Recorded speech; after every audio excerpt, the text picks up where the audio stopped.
کے طلبگار ہیں۔ یہ اصحاب کہف کے 6 نوجوان تھے، ان کو صحبت نے کہاں سے، وہ ایک چرواہا ایک کتا، صحبت نے ان کو بھی جنتی بنا دیا، اور کچھ بھی نہیں، صحبت کا اثر ہے۔ تو اس لیے ہمارے بہت اولیاء اللہ ایسے گزرے، ایک دوسرے کی صحبت اختیار کی، 1 گھنٹے 2 گھنٹے کی بات نہیں ہے۔ حضرت حاتم اصم رحمۃ اللہ علیہ بہت بڑے ولی اللہ گزرے۔ اس کو اصم کیوں کہتے ہیں؟ اصم کی معنی گنگے کے ہیں، یہ بہرا، بہرے کے نہ سننے والا، حالانکہ یہ اچھی طرح سنتا تھا، کان بھی اس کے ٹھیک تھے، لیکن اس نے اپنا لقب اصم کیوں رکھا؟ یہ مسند علم پہ بیٹھا ہوا تھا کہ ایک خاتون آ گئی کوئی مسئلہ پوچھنے کے لیے، وہ آ کر پردے میں بیٹھ گئی۔ جب حضرت حاتم کے قریب آنے لگ گئی، انسان ہے،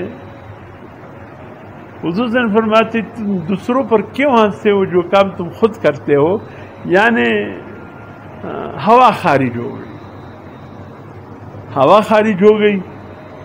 اب وہ بیچاری تڑپ گئی، اتنا عظیم ولی اللہ کے سامنے آ کر بیٹھ گئی، اور یہ مجھ سے کیا ہو گیا؟ حضرت حاتم نے سن لیا، سننے کے بعد کچھ دیر بیٹھا رہا۔ ہاں بی بی، آپ نے کیا کہا؟ ذرا بلند آواز سے کہو، میرے کان کام نہیں کر رہے، کان سن نہیں رہا ہوں کہ آپ کیا کہنے چاہتے، ذرا بلند آواز سے کہو۔ اس کو پردے میں رکھا کہ میں نے کچھ بھی نہیں سنا، تاکہ اس کا عزت بھی محفوظ رہے، شرمندہ بھی نہ ہو۔ اس نے کہا شکر ہے اللہ کا کہ یہ کان سے بہرا ہے، اس نے کچھ سنا نہیں۔ اس دن سے حضرت حاتم کا لقب عاصم پڑ گیا، یعنی حضرت حاتم بہرا، حالانکہ بہرا نہیں تھا۔ اپنے استاد حضرت شقیق بلخی رحمۃ اللہ علیہ کے ساتھ 33 سال کا عرصہ گزارا۔